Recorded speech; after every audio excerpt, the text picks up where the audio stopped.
இந்த மாதம் தங்களுக்கு அதிர்ஷ்டமான வண்ணம் சிவப்பு, அனுகூலமான திசை தெற்கு, அதிர்ஷ்டமான எண் 5, வணங்க வேண்டிய தெய்வம் முருகப்பெருமான். மேஷராசினியர்கள் முக்கியமான பணிகளை தவிர்க்க வேண்டிய சந்திராஷ்டம தினம் அப்படின்னு பார்த்தோம்னா 6/7/2025 ஞாயிற்றுக்கிழமை மாலை 5:26 முதல் 9/7/2025 புதன்கிழமை அதிகாலை 4:33 வரை இந்த சந்திராஷ்டமம் இருக்குது. அந்த நேரத்தில் முக்கியமாக எந்த பணியும் துவங்க வேண்டாம். இறை வழிபாடு மேற்கொள்வது மிகவும் அவசியம். இந்த மாத பலாபலன்கள் அப்படின்னு எடுத்துலாம். இந்த மாதத்தில் ராசிக்கு 2ஆம் இடத்துல சுக்கிரன் மிகச்சிறப்பு, நன்மைகள் அதிக அளவில் நடக்கும். குடும்பம் வலுப்பெறும். குடும்பஸ்தானம், வாக்குஸ்தானம், தனஸ்தானம் அப்படிங்கிற இடத்துல சுக்கிரன் இருக்கார். மிகச்சிறப்பு. குடும்ப ஒற்றுமை மேலோங்கும். குடும்பத்தில் இருக்கக்கூடிய குடும்ப மொத்த வருவாய் அப்படிங்கிறது அதிகரிக்கும். ஏன்னா சுக்கிரன் தான் கலத்திரக்காரகன். கணவன் மனைவிக்குள்ளே அந்யோன்யங்கள் ஏற்படும். ஏதாவது ஒரு சண்டை சச்சரவு, பேசாமல் இருக்கும், பிரிஞ்சு போயிட்டோம், கருத்து வேறுபாடுகள், சின்ன கோபங்கள், முன்கோபங்கள், இப்படியெல்லாம் ஒரு டாமினேட், இந்த மாதிரிலாம் பிடிக்காத விஷயங்கள் இருந்ததுன்னா அதெல்லாம் இந்த மாதத்தில் சரியாயிடும். அந்யோன்யங்கள் பிறக்கும். குடும்பத்தோடு சேர்ந்து சுற்றுலாக்கள் இந்த மாதிரிலாம் போகக்கூடிய அமைப்புகளை ஏற்படுத்துகிறார். பேச்சின் மூலம் பல காரியங்களை சாதித்து கொள்ளக்கூடிய அமைப்பு அப்படிங்கிறதும் உண்டாகுது. அதே மாதிரி பொருளாதார அமைப்பு அப்படிங்கிறது சிறப்பாக இருக்குது. வருமானங்கள் அதிகரிக்கும். பொன் பொருள் ஆடை ஆபரணங்கள் சேர்க்கைங்கிறது இந்த மாதத்தில் அதிகமாக இது பண்ணலாம். ஏன்னா சுக்கிரன் வலுப்பெற்று இருக்கிறதுனால அந்த இடத்துல குறிப்பாக சொல்லப்போனால் வங்கியில் ஒர்க் பண்ணக்கூடியவர்கள், நிதி நிறுவனங்களில் இருக்கக்கூடியவர்கள், ஃபினான்ஸ் டிபார்ட்மெண்ட், அதே மாதிரி கொடுக்கல் வாங்கல், கடன் இந்த மாதிரியில் இருக்கிறவங்க, அடகு கடை வைத்து நடத்தக்கூடியவர்கள், ஜுவல்லரி ஆபரண தொழில் பண்ணக்கூடியவர்கள், பஞ்சு, பருத்தி, ஜவுளி, நூல் வியாபாரங்கள், டெக்ஸ்டைல் பிஸ்னஸ், ஆடை வியாபாரங்கள், இந்த மாதிரிலாம் பண்ணக்கூடியவர்களுக்கு இந்த மாதிரி மிக மிக சிறப்பானதொரு யோகம் அப்படின்னு எடுத்துக்கலாம். பேச்சின் மூலம் பல காரியங்களை சாதித்து கொள்ளக்கூடிய அமைப்பு அப்படிங்கிறத ஏற்படுத்துகிறாரு. 3ஆம் இடம் அப்படிங்கிற இடத்துல சூரியன் குரு சேர்க்கை மிகச்சிறப்பு. குரு ஆதித்ய யோகம். உடன் பிறந்தவர்கள் மூலம் நன்மைகள் அதிகரிக்கும். சகோதர சகோதரிகள் உங்களுக்கு ஃபுல்லாக ஹெல்ப்ஃபுல்லாக இருப்பாங்க. இந்த மாதத்தில் உங்களுக்கு தேவையானதெல்லாம் செய்வாங்க. அவங்களால அவங்களுக்கு நல்லது, அவங்களால உங்களுக்கு நன்மை அப்படிங்கிறத எடுத்துக்கலாம். அதே மாதிரி பார்த்திங்கன்னா குருவோட சூரியன் சேர்ந்திருக்கிறதுனால தகப்பனாருடைய ஆசீர்வாதங்கள் கிடைக்கும். தகப்பனார் வழி சொத்துக்களில் இருக்கிற வெள்ளங்கம் விவகாரங்கள் விலகும். பொன் பொருள் ஆடை ஆபரணங்கள் வாங்கலாம். குறிப்பாக அழகு சாதனங்கள், அழகு நிலையங்கள், பியூட்டி பார்லர், சலூன், உடற்பயிற்சி கூடங்கள், விளையாட்டு மைதானங்கள் வைத்து நடத்துபவர்களுக்கு நன்மை அதிகரிக்குது.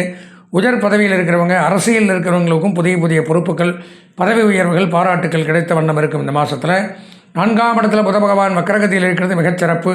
தாயார் வழி சொத்துக்கள் இருந்தால் அதுவும் நமக்கு கிடைக்கும். கல்வி பயிலக்கூடிய மாணவர்கள் மிகச்சிறந்த ஒரு முன்னேற்றத்தை அடையலாம். கல்வித்துறை சிறந்து விளங்கும். கல்விக்கூடங்கள், கல்விச்சாலைகள், கல்லூரிகள், தட்டச்சு, சுருக்கெழுத்து, அகாடமி, டுட்டோரியல் காலேஜ், பயிற்சி நிறுவனங்கள், கம்ப்யூட்டர் சென்டர், இந்த மாதிரி போதிக்கக்கூடிய இடங்கள், குருகுலம் இதெல்லாம் வைத்து நடத்துபவர்கள், அதில் பணியாற்றக்கூடியவர்கள், படிக்கக்கூடியவர்கள், இவங்க எல்லாத்துக்குமே ஒரு அபரிமிதமான மாதம் அப்படின்னு சொல்லலாம். அதே மாதிரி ஒரு கணக்கு வழக்கு பார்ப்பவர்கள், ஆடிட்டிங், அக்கௌண்டன்ட், எழுத்து, teaching professional, IT, engineering, computer, trading, marketing, agencies, business பண்ணக்கூடியவர்கள், இவங்களுக்கும் இந்த மாதம் மிகச்சிறப்பானதொரு யோகம் அப்படிங்கிறத எடுத்துக்கலாம். 5ஆம் இடத்துல செவ்வாய் கேது சேர்ந்திருக்கிறதும் நன்மை. பூர்வ புண்ணியஸ்தானத்தில் செவ்வாய் கேது மிகச்சிறப்பு. பூமி, மனை, வீடு, விவசாய நிலங்கள் லாபம். விவசாயிகளுக்கு பெரும் செல்வம் ஏற்படும். ரியல் எஸ்டேட், புரோக்கேஜ், உணவு, சுகாதாரம், மருத்துவம், காவல்துறை, இராணுவம், இந்த மாதிரி இதில் பணியாற்றக்கூடியவர்களுக்கு மிகச்சிறப்பானதொரு முன்னேற்றங்களை அடையலாம். சில பேர் புதியதாக அசையாத சொத்துக்கள் வாங்கலாம். சில பேருக்கு பார்த்திங்கன்னா அந்த கேது சேர்ந்திருக்கிறதுனால பூர்வீக சொத்துக்களில் வெள்ளங்கம் விவகாரங்கள் வரலாம். தகப்பனார் வழி சொத்துக்கள் அல்லது இடம், நிலம் சம்பந்தமான வம்பு வழக்குகள், கோர்ட்டு கேஸ், நீதிமன்ற பிரச்சனைகள் வர்றதுக்கு வாய்ப்பு இருக்குது. கொஞ்சம் ஜாக்கிரதையாக இருந்துக்கிறது நல்லது. 6ஆம் இடம், 7ஆம் இடம், 8ஆம் இடம், 9ஆம் இடம், 10ஆம் இடம் சுத்தம். 11ஆம் இடத்தில் ராகு மிகச்சிறப்பு. வெளிநாடு யோகங்கள் ஏற்படும். வெளிநாட்டில் போய் வேலை செய்யக்கூடியவர்கள் மிகச்சிறப்பானதொரு முன்னேற்றத்தை இங்கிருந்து அங்கே இருக்கிறவங்க மேஷராசியாக இருந்தால் அங்கே ஒரு ஹை கிடைக்கும். வருமானங்கள் அதிகரிக்கும். பதவி உயர்வுகள் கிடைக்கலாம். சம்பள உயர்வு ஏற்படலாம், பாராட்டப்படலாம். இங்கே இருக்கிறவங்க வெளிநாடு போகணும்னு நினச்சாலும் அதற்குண்டான வாய்ப்புகள், முன்னேற்பாடுகள்லாம் இந்த மாதத்தில் பண்ணலாம். ஏற்றுமதி இறக்குமதி தொழில் செய்யக்கூடியவர்கள், அந்நிய செலாவணி, பங்கு வர்த்தகம், ஷேர் மார்க்கெட்டிங், இந்த மாதிரி இருக்கிறவங்கெல்லாம் மிகச்சிறப்பானதொரு நன்மையை அடையலாம். 12ஆம் இடத்துல சனி அப்படிங்கும் பொழுது கொஞ்சம் எச்சரிக்கையாக இருக்கணும். விரயஸ்தானத்தில் சனி பகவான் ஆயுள்காரகன். ஆயுள்காரகன் 12 மறைஞ்சு விரயமாகிறதுனால உடல் உபதிரவத்தை கொடுப்பார். உடல்நல கேடு. வாகனங்களில் கொஞ்சம் பார்த்து மெதுவாக போகணும், கவனமாக இருக்கணும். பேச்சுவார்த்தையில் கவனமாக இருக்கணும். பொருட்கள் தொலைந்து போகும், களவு போகும், அந்த மாதிரி ஒரு நேரம். தேவையில்லாத உடல்நல கோளாறு, மருத்துவ செலவு, கெட்ட பெயர் இதெல்லாம் ஏற்படுத்தக்கூடிய ஒரு நேரமாக இருக்குது. இந்த ஜூலை மாதத்தில் வரக்கூடிய விசேஷ தினங்கள் என்னென்ன விசேஷம்? ஒவ்வொருத்தருக்கும் ஒவ்வொரு சுவாமி பிடிக்கும். அந்தந்த சுவாமிக்கு என்றைக்கு விசேஷம் வருது அவங்க அந்த அன்னைக்கு எந்த சாமியை விரதம் இருந்து வழிபடணும். அதில் 2/7/2025 ஜூலை 2ஆம் தேதி அப்படின்னு பார்த்தோம்னா புதன்கிழமை ஆணி திருமஞ்சனம்னு பேர். நடராஜர் அபிஷேகம், அதாவது ஆருத்ராபிஷேகம் சொல்லுவாங்க. மார்கழி மாதம் வரக்கூடியது ஆருத்ராபிஷேகம். பெண்கள் எல்லாம் நோன்பு இருந்து இந்த தாலி கயிறு இதெல்லாம் கட்டிப்பாங்க. வருஷத்தில் 2 விசேஷம், ஆணி மாதம் ஒன்று, மார்கழி மாதம் ஒன்று. அதில் ஆணி திருமஞ்சனம் அப்படிங்கிற விசேஷம். நடராஜர் அபிஷேகம் சிவாலயங்களில் மிகச் சிறப்பான வழிபாடுகள் செய்யக்கூடியது இந்த ஜூலை 2ஆம் தேதி நடக்குது. அன்றைக்கி சிவபக்தர்கள் அவசியம் ஆலயம் சென்று இறை வழிபாடு மேற்கொள்வது நன்மையை தரும். 6/7/2025 ஞாயிற்றுக்கிழமை அப்படின்னு பார்த்தீங்கன்னா அந்த அன்னைக்கு சுக்லபக்ஷ ஏகாதசி விரதம். எப்படி சிவனுக்கு சொல்லணும் அந்த மாதிரி பெருமாள் பக்தர்கள், மகாவிஷ்ணு பக்தர்கள் ஏகாதசி விரதம் நிறைய பேர் இருக்காங்க. பச்சை தண்ணி கூட குடிக்காதவங்க நிறையா இருக்காங்க. அன்றைய தினம் அந்த விசேஷத்தை, அந்த தினத்தை அனுஷ்டிக்கிறது அப்படிங்கிறது நன்மையை தரும். அது கூட அன்றைய தினம் குரு உதயமாகிறார்.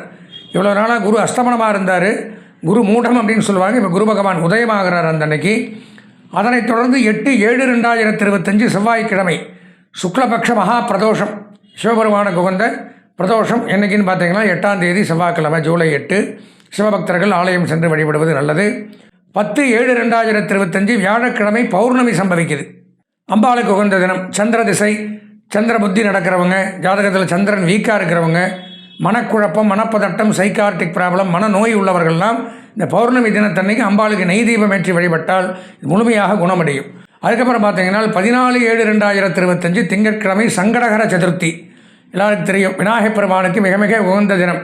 சங்கடம் அப்படின்னா கஷ்டம், ஏன்டா சங்கடப்படுத்துகிற அப்படிம்பாங்க. அந்த மாதிரி சங்கடம்னா கஷ்டம். ஹர அப்படின்னா அழிக்கக்கூடியது எப்போவுமே. அதான் சிவபெருமானுக்கு ஹரன்னு பேர். ஹரிஹரன், ஹரின்னா காப்பாற்றக்கூடியவன், ஹரன் அப்படின்னா அழிக்கக்கூடியவன். அப்போ சங்கடங்களை அழிக்கக்கூடிய சதுர்த்தின்னு பேர் அன்றைய தினம். அன்றைய தினம் விநாயகப் பெருமான் பக்தர்கள் காலையிலேருந்து விரதம் இருந்து மாலை 6 மணிக்கு விநாயகரை தரிசனம் பண்ணிவிட்டு சந்திரன் வந்தவுடன் சாப்பிட்டோம்னா அன்றைக்கி மிக மிக எதிர்பார்த்த பலன்கள், இருக்கக்கூடிய கஷ்டங்கள் அனைத்துமே போகும். 16/7/2025 புதன்கிழமை சஷ்டி, கிருஷ்ணபக்ஷ சஷ்டி. முருகப்பெருமான் பக்தர்கள் அன்றைய தினம் விரதம் இருந்து முருகனை வழிபடுவது மிகவும் நல்லது. தேய்பிரை சஷ்டி அன்னைக்கு. 17/7/2025 வியாழக்கிழமை ஆடி பண்டிகை அன்னைக்கு, ஆடி 1ஆம் தேதி. எல்லாம் அந்த கிராமங்கள்லாம் பார்த்திங்கன்னா இந்த பழங்கிழங்கு, பழம், வெல்லம், இதெல்லாம் வேப்பம்பூ இதெல்லாம் போட்டு அன்றைக்கி கொண்டாடுவாங்க, ரொம்ப விசேஷம். 20/7/2025 ஞாயிற்றுக்கிழமை கிருத்திகை. எல்லாருக்கும் தெரியும், முருகனுக்கு மிக உகந்த தினம். முருக பக்தர்கள் அன்றைய தினம் விரதம் மேற்கொண்டு முருக வழிபாடு செய்வது மிக மிகச் சிறப்பு. கேட்டது கிடைக்கும் சுப்பிரமணியரை வணங்கினால். அப்புறம் பார்த்திங்கன்னா 22/7/2025 செவ்வாய்க்கிழமை தேய்பிறை பிரதோஷம், சிவ வழிபாடு. நான் முதல்ல சொன்ன மாதிரி சிவ வழிபாடு செய்வது மிகவும் உத்தமம். அதுக்கப்புறம் பார்த்திங்கன்னா 24/7/2025 வியாழக்கிழமை ஆடி அமாவாசை. எல்லாருக்கும் தெரியும், தை அமாவாசை, ஆடி அமாவாசை. இந்த மாலையபக்ஷ அமாவாசைங்கிறது ரொம்ப விசேஷம். பிதர்களுக்கு முன்னோர்களை நினைத்து வழிபட வேண்டியது இது. மற்ற அமாவாசை விட்டாலும் இந்த 3 ஆடி, தை, புரட்டாசியில் வர மாலையபட்சம், இந்த 3ஐயும் யார் முறையாக தவற விடாமல் தர்ப்பணம் கொடுத்து பிண்டங்கள் வைத்து பிதர்களுக்கு வழிபாடு செய்கிறார்களோ அவர்களுக்கு ஜாதகத்தில் இருக்கக்கூடிய பிதிரு சாபங்கள் அப்படிங்கிறது, முன்னோர் சாபம் அப்படியிலிருந்து முழுமையாக வெளிவரலாம். அன்ற ஆடி அமாவாசைங்கிறது 24ஆம் தேதி ஜூலை மாதம் நடைபெறுகிறது. அன்றைக்கு முன்னோர்கள் வழிபாடு செய்கிறது நல்லது. அதுக்கப்புறம் பார்த்திங்கன்னா 27/7/2025 ஞாயிற்றுக்கிழமை வாஸ்து நாள். எல்லாருக்கும் தெரியும், இப்போல்லாம் நிறையா இதெல்லாம் முதல்ல தெரியாது. வாஸ்து நாள் அப்படின்னா புதிய கட்டடங்கள் துவங்குறது. வாஸ்து பகவான் அப்படிங்கிறவர் வருஷத்தில் 6 நாள் தான் முழிச்சிருப்பார். 6 மாதத்தில் ஏதோ ஒரு மாதத்தில் மற்ற நேரம் பூரா தூங்கின்னு இருப்பார். அவர் முழிச்சிருக்கிற தினத்தன்னைக்கு அவர் எந்திரிச்சு சாப்பிட்டு பல் தேய்ச்சிட்டு ஆகாரம் பண்ணிட்டு இந்த தாம்பூல தாரணம், வெத்தலைப்பாக்கு போடுவாராம். அந்த டைமில் தான் நம்ம இந்த முகூர்த்த கால் போடும்போது தான், கோயிலாக இருக்கட்டும், வீடாக இருக்கட்டும், எப்பேற்பட்ட ஒரு அலுவலகமாக கட்டடமாக எதாக இருந்தாலும் சரி, அந்த நேரத்தில் துவங்கினால்தான் அது மேலும் மேலும் விருத்தி அடையும். ஞாயிற்றுக்கிழமை என்றைக்கு வருது, காலை 7:45 8:15 அதை பண்ணணும். அந்த பூமி பூஜை பண்ணுறது ஆரம்பிக்கிறது அப்படிங்கிறது அந்த நேரத்தில் வருது. அதுக்கப்புறம் பார்த்திங்கன்னா 28/7/2025 திங்கட்கிழமை ஆடிப்பூரம் சுக்ல சதுர்த்தி. 2 விசேஷம். அம்பாளுக்கு ரொம்ப, அம்பாள் கோயிலெல்லாம் இந்த ஆடிப்பூரம் அம்பாளுக்கு வளகாப்பு அப்படிம்பாங்க சில பேர். வளையெல்லாம் பண்ணி காப்பு போட்டு இந்த மாதிரி விசேஷங்கள். ஊஞ்சல் உற்சவம் பண்ணுவாங்க அம்பாளுக்கு. வளர்பிறை சதுர்த்தி விநாயகர் பெருமானுக்கு உகந்த நாள். சங்கடகர சதுர்த்திக்கு 5ஆம் நாள் வளர்பிறை சதுர்த்தி. இது 2மே விநாயகருக்கு உகந்த தினம். விநாயகரை வழிபடுவது அன்றைக்கு சால சிறந்தது. அதனைத் தொடர்ந்து பார்த்திங்கன்னா 30/7/2025 புதன்கிழமை சுக்ல சஷ்டி, வளர்பிறை சஷ்டி. இது ரொம்ப விசேஷம். முருகப்பெருமானுக்கு விரதம் இருந்து சஷ்டியில் இருந்தால் அகப்பையில் வரும்னு சொல்லுவாங்க. இது அப்படியே மாற்றி தான் சட்டியில் இருந்தால் அகப்பையில் வரும்பாங்க சாப்பாட்டுக்கு. சஷ்டியில் விரதம் இருந்தால் அகப்பை, அகம்னா நம்ம சரீரத்துக்கு பேர், உடலுக்கு பேர் அகம். அகத்தில் இருக்கிற பை அப்படிங்கிறது கர்ப்பப்பையை தான் குறிக்கும். சஷ்டியில் விரதம் இருந்தால் கண்டிப்பாக கர்ப்பப்பையில் குழந்தை வரும். குழந்தை இல்லாதவர்களுக்கு இந்த சஷ்டி விரதம் அப்படிங்கிறது நிறைய பேர் இந்த கண்கூடாக நடக்கிறது. ஒரு 6 விரதம் இருந்துட்டாங்கன்னா கண்டிப்பாக வயசு 45-50 வயசு ஆனாலும் அவங்க எனக்கு தெரிஞ்சே நிறைய நடந்திருக்கு. அந்த மாதிரிலாம் விரதம் இருந்து முருகனை வழிபட்டு வேண்டின்னு வரும்பொழுது 6வது சஷ்டிக்குள்ளேயே அவங்க மாதமாயிடுறாங்க, கருவுட்டுறாங்க, குழந்தைய பாக்கியங்கிறது கிடைக்கிது. இந்த சஷ்டி விரதம்ங்கிறது ரொம்ப முக்கியம். அது 30/7/2025 அப்படிங்கிறது புதன்கிழமை அன்னைக்கு சம்பவிக்கிறது.